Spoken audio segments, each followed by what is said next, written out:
caught up. This is about, I mean, I'd say this is almost the end of this screenplay, so, or the movie. So I'm just going to get you caught up, basically, to where we are and introduce the characters. So, the name of this screenplay, or the movie, is called Apocellipses. It's an absurd, indie, kitsch, apocalyptic love story. To get you caught up, so the universe is imploding. It's collapsing in on itself. This phenomenon is often referred to, I'm going to say this, stand this way. Yeah. And so it's referred to as a big crunch. This crunch is wreaking all kinds of havoc.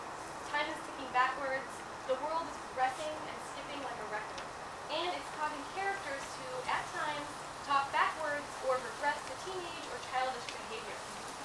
Luckily, this particular group of friends and enemies has a big crunch survival kit that has helped them avoid these issues while they travel to see Dr. Laz at the Integratron, which is actually a real place near Joshua Tree.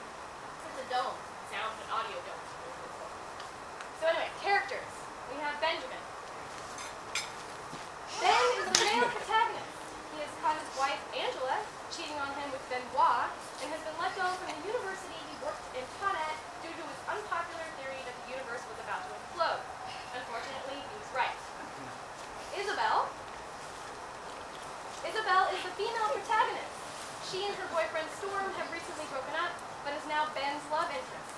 Ben met her by wandering into her art show, where she has a multimedia work installation displayed that literally and artfully explains Ben's big crunch theory. Benoit. Benoit is Ben's arch nemesis. And not only because he is his wife's new lover, to add insult to injury, Benoit worked the hardest to get Ben fired from his job at the university. Makes sense. Yeah. Angela.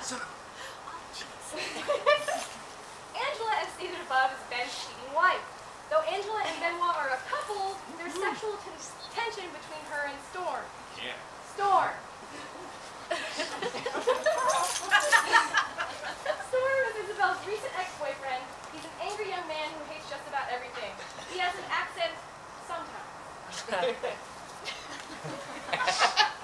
Interior, van, day. Benoit swings the van down a side road that quickly turns from asphalt to gravel. In the back, Benjamin leaps up before the rest. We're here! Everyone else stares out the window in amazement. How's that for a little control over an unpredictable universe? It's not an unpredictable universe. Isn't that a pterodactyl? A large leathery bird sweeps across the sky. They pull up to the dome, an imposing upside-down bowl in the middle of a barren desert. A man sits out front in a lawn chair, wearing cut-off shorts and no shirt. He drinks from a pineapple. Who's that old bat? The van comes to a halt near the side of the dome. The gang piles out. Exterior, Integratron, continuous. Despite the fact that he rarely gets visitors, the man in the chair barely blinks at this claptrap group of vagabonds approaching him. I've been expecting you. Oh, Dr. Weissman, it's an honor to finally meet you. Benjamin, at your service. Ready to help. Save the universe. What can we do? First of all, call me Dr. Laz. Second, can I offer you a pineapple?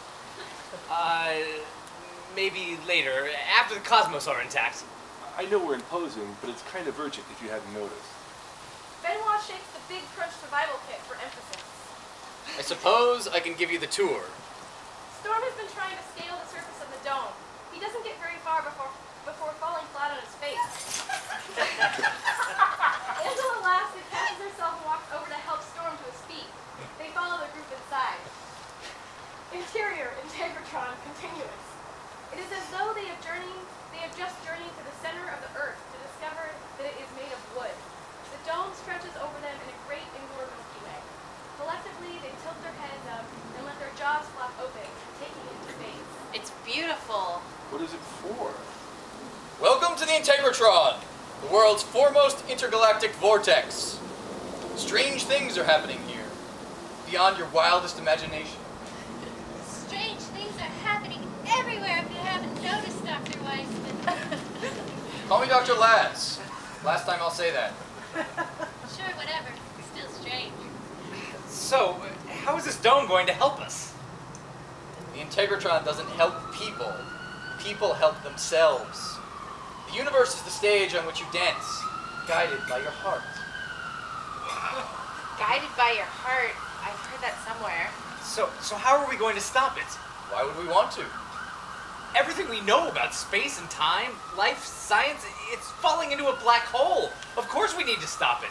It's not even a question. Everything is a question. There are no answers. Let the universe go. Is this guy for real?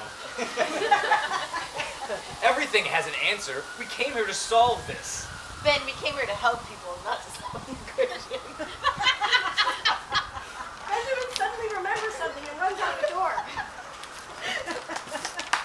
Exterior, Integratron, continuous. Outside, it has turned suddenly dark. The sky is filling with aurora borealis like swirls of cosmic matter pushing against the atmosphere. Bits of sky drip down. Benjamin runs towards the van, looking up at the sky as he goes. He trips, picks something up, and moves again. From the van, Benjamin pulls out all of his equations and notes, plus Isabel's drawings. The wind picks up as he returns to the Integratron. The sky swirls with a tornado and a tornado wall picks up in the distance. Tornado wall, sorry. I think we invented that. The wind catches a piece of his formula and carries it off. He chases after it for a moment before realizing it's lost. Cut 2. Exterior, the universe. Meanwhile, a swirly orb of liquidy stuff hovers in the center of a field of empty whiteness. The colorful matter, all matter, and antimatter throbs as cosmic materials course through it, shifting, eating, and breathing with the concentration of all the organic matter in the universe. It's taking a moment to collect itself. Literally. Cut 2. Interior, Integratron. Meanwhile, the other four stand in a semicircle listening to Dr. Weissman. It's like I always say. Life isn't about how to survive the storm, but how to dance in the rain. Benjamin runs over the wall. We don't have very much time. Tape! I need tape! Isabel breaks free from the group and grabs a roll of tape from her giant purse. She throws it to him as she moves to the wall and helps him attach their work. Look at this. It has to mean something. It can't just be a coincidence. Suddenly, everything goes black. The power has gone out, and the dome is eerily quiet. Shit! What's happened to the lights? I can't see anything. Get off me! No, I'm not that bad, am I? I've been known. We need lights now! I need to figure out what this means. It means nothing. Science can only solve so much. We are tiny compared to what's out there, and what's in here. In where? I can't see anything. A light shines across Dr. Lazarus' face from a pen light that Benoit has pulled out of his breast pocket. In ourselves. We're all swirling molecules and particles made of the same stuff as the sky and the stars. Who cares about that crap? We're all going to die! Everyone pauses to consider this. I always thought the apocalypse would be different than this. Different how? I don't know, more apocalyptic. What, like sitting on a mountain rooftop, drinking Kool-Aid, waiting for the rapture? It might not be the apocalypse you thought, but it's the apocalypse you got. Buckle your seatbelts, folks. We're taking a wild ride to the other side. The other side of what? Something slams against the dome, and they hear things rattling, falling, slamming against one another. Something drips onto the ceiling. It sounds like a hurricane. Is that rain? That's the universe. It's dripping? It's what it looks like outside. I want to see. I would not go out there right now. I think another wave is coming. Do you have a generator? Already on it. Hold on. The sound of a dinosaur roar intrudes from outside. Drax, my ties. That shit, I'm scared backwards. The lights click back on with the thump of the generator powering up. The dome continues to shudder at an almost deafening volume. Benoit fumbles to open the big crunch survival kit. Isabel and Benjamin are working furiously on their wall of theory. Isabel draws Benjamin tries to push her away. Stop it! Stop it, Isabel! You're gonna ruin it! Quit it! Gosh, sorry. Has anybody seen my copy of the anarchist cookbook? It was just here. I know it was just here. I fucking hate my mom. She totally sleeps with my stuff. Picks up a chance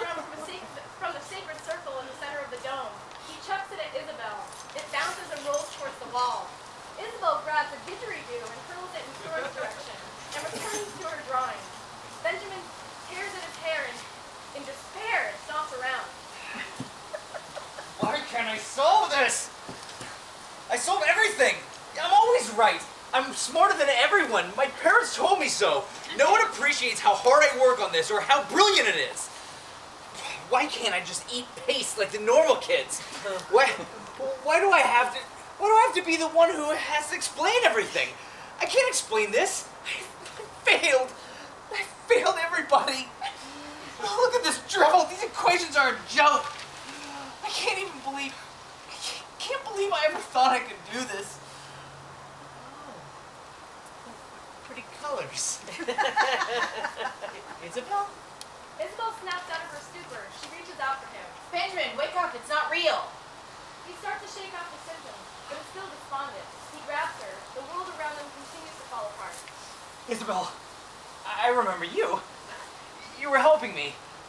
I really can't solve it. It's okay. It's going to be okay. She pulls back and stares him down. He sags against the wall of the dome, against his equations. She faces him, still holding her marker. Then what is it all about? Why is this happening? Oh, weren't we supposed to solve this together? It can't be a coincidence. We met. Isn't that nice? Ridiculous. It took the universe collapsing to bring us together? I guess that's what they mean when they say the stars align. Snap! Isabel holds her marker. She takes a step towards him. Benjamin reaches for her and they kiss.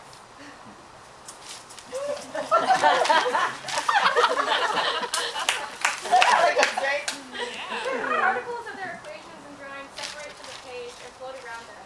Suddenly, Dr. Weissman emerges from nowhere. He's donning the silver suit and holds a tray full of pineapples with bendy straws. Drinks, anyone?